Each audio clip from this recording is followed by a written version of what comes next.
Cornerstone பாடத்தை படிக்க வந்திருக்கும் உங்கள் அனைவரையும் இயேசு கிறிஸ்துவின் இனிதான நாமத்தினாலே வாழ்த்தி வரவேற்றுக் கொள்கிறேன்.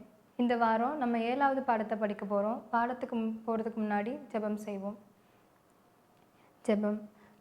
எங்களை அளவுக்கு அதிகமாக நேசிக்கிற எங்கள் அன்பின் தகப்பனே, இதோ தகப்பனே இயேசப்பா, இந்த பாடத்தை நாங்கள் படிக்க போகிறோம் அப்பா. இந்த பாடத்தின் மூலமாக கர்த்தர் தயவாய் எங்களிடத்தில் பேச வேண்டுமாய் கெஞ்சி கேட்கிறோம் தகப்பனே. இந்த பாடத்திலிருந்து நல்ல கருத்துக்களை நாங்கள் கற்றுக்கொண்டு அதை எங்கள் வாழ்க்கையை அபியாசித்து நாம் உங்களுக்கு பிரியமாக வாழ கர்த்தர் உதவி செய்ய வேண்டுமாய் மீட்பரும் இரட்சகருமாய் இயேசுவின் நாமத்தில் கெஞ்சி கேட்கிறேன் ஜீவன் நல்ல பிதாவே, ஆமென். இந்த வார பாடத்தோட தலைப்பு உன் ராஜ்யத்தை தேர்வு செய். இன்றைக்கான மனப்பாட வசனம் தானியேல் 3ஆம் அதிகாரம் 28வது வசனத்திலிருந்து எடுக்கப்பட்டிருக்கு. வசனத்தை வாசிப்போம். அப்பொழுது நேபுகாத்நேச்சார் வசனித்து, சாத்ராக், மேஷாக், ஆபேத்நேகோ என்பவர்களுடைய தேவனுக்கு ஸ்தோத்திரம். அவர்கள் தங்களுடைய தேவனை தவிர வேறொரு தேவனையும் சேவித்து பணியாமல் அவரையே நம்பி ராஜாவின் கட்டளையை தள்ளி தங்கள் சரீரங்களை ஒப்பு கொடுத்ததினால் அவர் தமது தூதனை அனுப்பி தம்முடைய தாசரை விடுவித்தார். இன்றைக்கான பாடம் நேபுகாத்நேச்சார் அவர் கனவுல கண்ட சிலையை உருவகப்படுத்துது. நேபுகாத்நேச்சார் கனவுல கண்ட சிலை ஒவ்வொரு பாகமும் ஒவ்வொரு உலோகத்தினால செய்யப்பட்டிருந்துச்சு. ஆனால் அவர் கனவுல கண்ட அதே சிலை மாதிரி முழுவதுமாக அதை தங்கத்தில் செஞ்சு அதை எல்லாரும் வணங்கணும் அப்படின்னு சொல்லி அவர் பிரியப்பட்டார். அந்த கட்டளைக்கு இணங்காமல் 3 எபிரேய வாலிபர்கள் மட்டும் அந்த சிலையை வணங்க மாட்டோம் அப்படின்னு சொல்லி எதிர்த்து நிற்கிறாங்க. நேபுகாத்நேச்சார் அவங்களுக்கு 2ஆம் முறையாக ஒரு வாய்ப்பு கொடுத்தோம், கண்டிப்பாக அந்த முடிவை நாங்கள் மாற்றிக்க மாட்டோம் அப்படின்னு சொல்லி உறுதியாக அவங்க நிற்கிறாங்க. இப்போது அந்த சூளையில் அந்த அக்னியோட அளவு கூட்டப்படுது. நேபுகாத்நேச்சார் அந்த 7 மடங்கு அதிகமாக சூடுபடுத்தப்பட்ட அந்த சூளைக்குள்ளே இந்த 3 வாலிபர்களை தூக்கி போடுறதுக்காக கட்டளை பிறப்பிக்கிறார். அந்த 3 பேரையும் அந்த சூளைக்குள்ளே போன காவலாளிகள் கூட அந்த சூடு தாங்க முடியாமல் இறந்து போயிடுறாங்க. ஆனால் அந்த அக்னி ஜுவாலைக்குள்ளே இவங்க 3 பேர் மட்டும் இல்லாமல் இயேசுவோடு சேர்த்து 4 பேராக கட்டுப்படாத நிலைமையில் அந்த அக்னிக்குள்ளே உலாவிட்டுருக்காங்க. இதை பார்த்த நேபுகாத்நேச்சார் உடனே ஒரு கட்டளையை பிறப்பிக்கிறாரு. அவங்க 3 பேர்த்தையும் அக்னி விட்டு வெளியில் கொண்டு வாங்க அப்படின்னு சொல்லி ஒரு கட்டளை பிறப்பிக்கிறாரு. அவங்கெல்லாம் வெளியில் வந்ததுக்கப்புறமா ஒரு ஆச்சரியமான காரியத்தை நேபுகாத்நேச்சார் பார்க்குறாரு. அவங்க தலையில் இருந்த ஒரு முடி கூட கருகலை. அவங்க போட்டிருந்த ஆடைகள்லேருந்து எந்த ஆடையுமே கருகின ஒரு புகையோட ஸ்மெல் கூட வரல. இந்த வாலிபர்கள் அவங்களோட சமயங்களில் 2 விதமான ராஜ்யங்களில் ஈடுபட்டு இருந்தாங்க. ஒரு ராஜ்யம் இந்த பூலோகத்தில் இருக்கிற ராஜ்யம், அது நேபுகாத்நேச்சாரால் ஆளப்பட்டது. மற்றொரு ராஜ்யம் அது பரலோக ராஜ்யம், அது ஆண்டவரால் ஆளப்பட்டது. இந்த 3 வாலிபர்கள் மிகுந்த ஞானத்தோட எந்த ஆளுகைக்கு கட்டுப்படணும் அப்படின்னு சொல்லி திடமாக இருந்தாங்க. இந்த நெருப்புக்குள்ளே அவங்கள போடும்போது யாருமே அவங்கள காப்பாற்ற வரலனாலும் பரலோக ராஜ்யத்துக்காக உறுதியாக நிற்போம் அப்படின்னு சொல்லி உறுதியாக இருந்தாங்க. இப்படிப்பட்டதான ஒரு உறுதித்தன்மை தான் கடைசி காலகட்டங்களை வாழ்கிற வாலிபர்களாகிய நமக்கும் தேவைப்படுது. இந்த வாலிபர்கள் கூட ஆண்டவர் எப்படி ஒரு கஷ்டமான சூழ்நிலையில் அவர்கள் கூட இருந்தாரோ அதே மாதிரி அந்த மற்ற நம்மளோட சூழ்நிலைகளையும் நம்ம கூட இருப்பார் அப்படின்னு சொல்லி ஆண்டவர் வாக்குறுதி தர்றாரு. நேபுகாத்நேச்சார் அந்த சிலையை எல்லாரும் வணங்கணும் அப்படின்னு சொல்லி அந்த இடத்துல கட்டாயப்படுத்துறாரு. ஆனால் இந்த 3 பேரும் அந்த நெருப்புல இருந்து எந்த ஒரு பாதிப்பும் இல்லாமல் வெளியில் வந்ததை பார்த்த ராஜா, இந்த 3 வாலிபர்கள் வணங்கின தெய்வம் தான் உண்மையான தெய்வம் அப்படின்னு சொல்லி மற்ற எல்லா ஜனங்களும் அந்த தெய்வத்தை வணங்கணும் அப்படின்னு சொல்லி கட்டளை பிறப்பிக்கிறாரு. இந்த காரியம் நம்மளை பொறுத்த வரைக்கும் இது ஒரு சரியான காரியமாக தோணலாம். ஆனால் ஆண்டவருடைய பார்வையில் இது ஒரு சரியான ஒன்றே கிடையாது.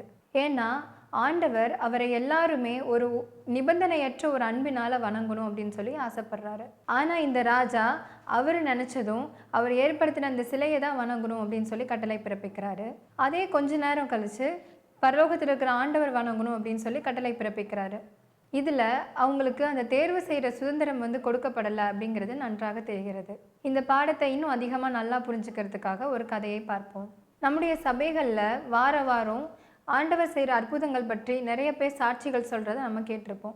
அட்வென்த் பள்ளிக்கூடங்கள்லையோ கல்லூரிகள்லையோ படிக்காதவங்க, அட்வென்த் நிறுவனங்களில் வேலை செய்யாதவங்க, ஓய்வு நாட்களில் படிக்கவோ பரீட்சை எழுதவோ இல்லை வேலை செய்யவோ வரமாட்டேன் அப்படின்னு சொல்லி உறுதியாக இருக்கும் பொழுது அவர்கள் நிறைய பிரச்சனை சந்திக்க வேண்டியது இருக்குது. ஆனாலும் அவங்களுடைய உறுதித்தன்மையை பொறுத்து ஆண்டவர் யார் மூலமாவது அவங்களுக்கு ஒரு கிரியையை செய்கிறாரு. ஒன்று, அந்த ஓய்வு நாட்களில் பரீட்சைகள் வராமல் இருக்கவோ இல்லைன்னா வகுப்புகள் நடக்காமல் இருக்கவோ அல்லது வேலைகள் அந்த இடத்துல நடக்காமல் இருக்கவோ ஏதோ ஒரு வகையில் ஆண்டவர் அவர்களுக்கு உதவி செய்கிறாரு. இதை நம்முடைய அன்றாட வாழ்க்கையில் நிறைய குடும்பங்களில் நம்மளால் பார்க்க முடியுது. கொஞ்ச நாளைக்கு முன்னாடி ஒரு போதகர் தானியேல் சிங்க கெபியில இருக்கிறத குறித்து ஒரு பிரசங்கத்தை பண்றாரு. அந்த பிரசங்கத்தினுடைய தலைப்பு கெபி யாருடையது, தானியேலுடையதா சிங்கத்தினுடையதா? அதுல பிசாசு ஒரு கெர்ச்சிக்கிற சிங்கம் போல நம்மை சுற்றி வளைந்தாலோ, நம்ம ஆண்டவரோட இருக்கும்போது அவருடைய ராஜ்யம் யூத சிங்கமான அவரால் ஆளப்படுது.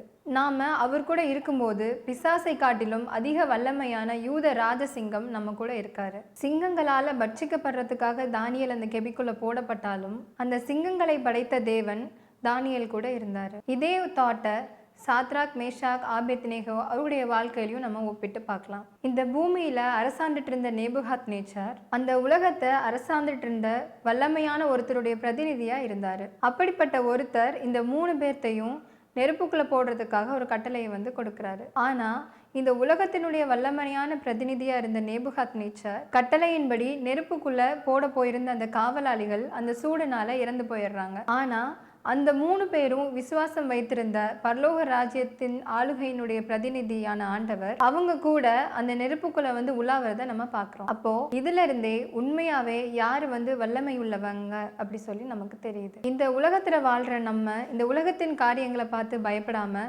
பரலோக ராஜ்யத்தின் ஆளுகையின் பிரதிநிதி நம்ம கூட இருக்காரு அப்படிங்கிறதோட உறுதியோட நம்ம இருக்கணும். நேபுகாத் நேச்சார் ஏற்படுத்தின அந்த சிலையினுடைய உருவம் அவராகவே ஏற்படுத்தினது கிடையாது. அந்த சிலைக்கு கனவுலேயே ஒரு உருவம் கொடுத்தது ஆண்டவர் தான். அந்த சிலையினுடைய பாகங்கள் ஒவ்வொரு உலோகத்தினால செய்யப்பட்டிருந்தும் அது ஒவ்வொரு காலகட்டத்துல இந்த உலகத்துல அரசால ராஜ்யங்களை குறிப்பிட்டிருந்தது. கடைசியா இந்த உலகத்தின் ராஜ்யங்கள் எல்லாமே ஒரு முடிவுக்கு வரும், ஆண்டவருடைய ராஜ்யம் தான் கடைசியில நிலைத்திருக்கும் அப்படின்னு சொல்லி அந்த கனவுல தெளிவாக தெரிகிறது. ஆனா நேபுகாத் நேச்சார் ஆண்டவருடைய அந்த தீர்க்க தரிசனத்தையே மாற்றி அமைக்கணும் அப்படிங்கிற ஒரு முயற்சியில ஈடுபடுறாரு. அதனால அந்த சிலை முழுவதையுமே தங்கத்தினால் அவர் செய்யறாரு. இந்த சாத்ராக், மேஷாக், ஆபேத்நேகோ 3 பேரும் நேபுகாத் நேச்சரால் கைப்பற்றப்பட்டு அந்த நாட்டினுடைய கலாச்சாரங்கள், கல்விகள் எல்லாத்தையுமே கற்றுக் கொடுக்கப்பட்டிருந்தாங்க. இப்பொழுது அந்த அரசவையிலையும் அவங்க ஒரு பொறுப்புல இருந்தாங்க. அவங்க பாபிலோன் ராஜ்யத்தோட அரசவையில இருந்தாலும் பரலோக ராஜ்யத்தின் அரசனை தான் அவங்க உயர்த்தி வச்சிருந்தாங்க. பாபிலோனின் அரசவையில இருந்தாலும் பரலோக ராஜ்யத்தின் அரசனோட தான் அவங்க கீழ்ப்படிதல இருந்துச்சு. இந்த காரியம் வெட்ட வெளிச்சமா அவங்க அந்த பாபிலோன் மகரத்துல அந்த சிலைக்கு வணங்காம அவங்க உறுதியா நின்னதுல தெரிஞ்சிச்சு. இவங்க 3 பேரும் அந்த பாபிலோன் அரசவையில இருந்தாலும் அந்த ராஜாக்கு செலுத்த வேண்டிய மரியாதையை செலுத்தாம இருந்ததே கிடையாது. ஆனா அது ஆண்டவருடைய ராஜ்யத்திற்கு எதிரான ஒரு காரியம் அப்படின்னு தெரிய வரும் பொழுது அவங்க ஆண்டவருடைய ராஜ்யத்திற்காக தான் உறுதியா நின்றாங்க. இந்த உலகத்துல நம்ம படிக்கிற இடங்களா இருந்தாலும் சரி, நம்ம வேலை செய்கிற இடங்களா இருந்தாலும் சரி, நம்மள குடும்பங்களா இருந்தாலும் சரி, நம்ம எந்த ராஜ்யத்தை சேர்ந்தவங்க அப்படிங்கிறதுல தெளிவாக இருக்கிறது ஒரு அவசியமாக இருக்கு. இன்னைக்கு இந்த உலகத்துல நம்மளால ஆண்டவருடைய ராஜ்யத்தை கண்ணுகளால் பார்க்க முடியாது. நம்ம எவ்வளவுக்கு அதிகமாக ஆண்டவருடைய பேசுகிறோமோ, அவருடைய வார்த்தைகளை படிக்கிறோமோ, எவ்வளவுக்கு அதிகமா அவர் மேல விசுவாசம் வைக்கிறோமோ அப்பொழுது அவருடைய ராஜ்யம் நமக்கு மெய்ப்படும். நம்ம மெய்யான ஆண்டவருடைய ராஜ்யத்தை நம்ம அதிகமா பற்றி பிடிக்கும் பொழுது இந்த உலக ராஜ்யம் நம்ம மேல வச்சிருக்க பிடிப்பை நம்மளால விட முடியும். இப்படி எந்த ராஜ்யத்துக்காக நம்ம கீழ்ப்படுகிறோம் அப்படிங்கிற வாய்ப்புகள் நமக்கு நம்முடைய வாழ்க்கையில அனுதினமும் நம்ம ரொம்ப அதிகமாவே சந்திக்கிறோம். நம்ம எவ்வளவுக்கு அதிகமா இப்படிப்பட்ட காரியங்களை சந்திக்கிறோமோ அவ்வளவுக்கு அதிகமா நம்மளால மெய்யான ராஜ்யத்துக்கு ஆயத்தமாக முடியும். சாத்ராக், மேஷாக், ஆபேத்நேகோவுடைய வாழ்க்கை நமக்கு ஒரு நல்ல எடுத்துக்காட்டு. இந்த உலகத்துல அவங்க ஒரு ராஜ்யத்துல ஒரு அரசவையிலே இருந்தாலும் அந்த உலகத்தினுடைய ராஜாக்கு அவங்க கட்டுப்படாம பரலோக ராஜ்யத்தின் ராஜாவுக்கு ஒரு கீழ்ப்படிதல் உள்ளவர்களா அவங்க இருந்தாங்க. அவங்க எவ்வளவுக்கு அளவா ஆண்டவருக்கு உண்மை உள்ளவர்களா இருந்தாங்களோ அந்த அளவிற்கு ஆண்டவரும் அவர்களுக்கு உதவி செய்யறதுக்கு உண்மை உள்ளவரா இருந்தாரு. இந்த மாதிரியான சூழ்நிலைகளை நீங்களும் நானும் ஒவ்வொரு நாளும் சந்திக்க வேண்டிய சூழ்நிலைகள் ஏற்படும். நம்ம எந்த ராஜ்யத்தை தேர்ந்தெடுக்க போறோம்? நம்ம எந்த ராஜாக்கு கீழ்ப்படிந்திருக்க போறோம்? இந்த உலகத்தின் அதிபதியான பிசாசுக்கா அல்லது பரலோக ராஜ்யத்தின் ராஜாதி ராஜாவான ஆண்டவருக்கா? நம்ம தீர்மானிக்க வேண்டிய நேரம் இதுதான். அப்படிப்பட்ட ஒரு நல்ல ஒரு தீர்மானத்தை செய்வதற்கு ஆண்டவர் நமக்கு உதவி செய்வாராக. இந்த பாடத்தை முடிப்பதற்காக ஒரு சிறு ஜெபத்தை ஏறெடுப்போம்.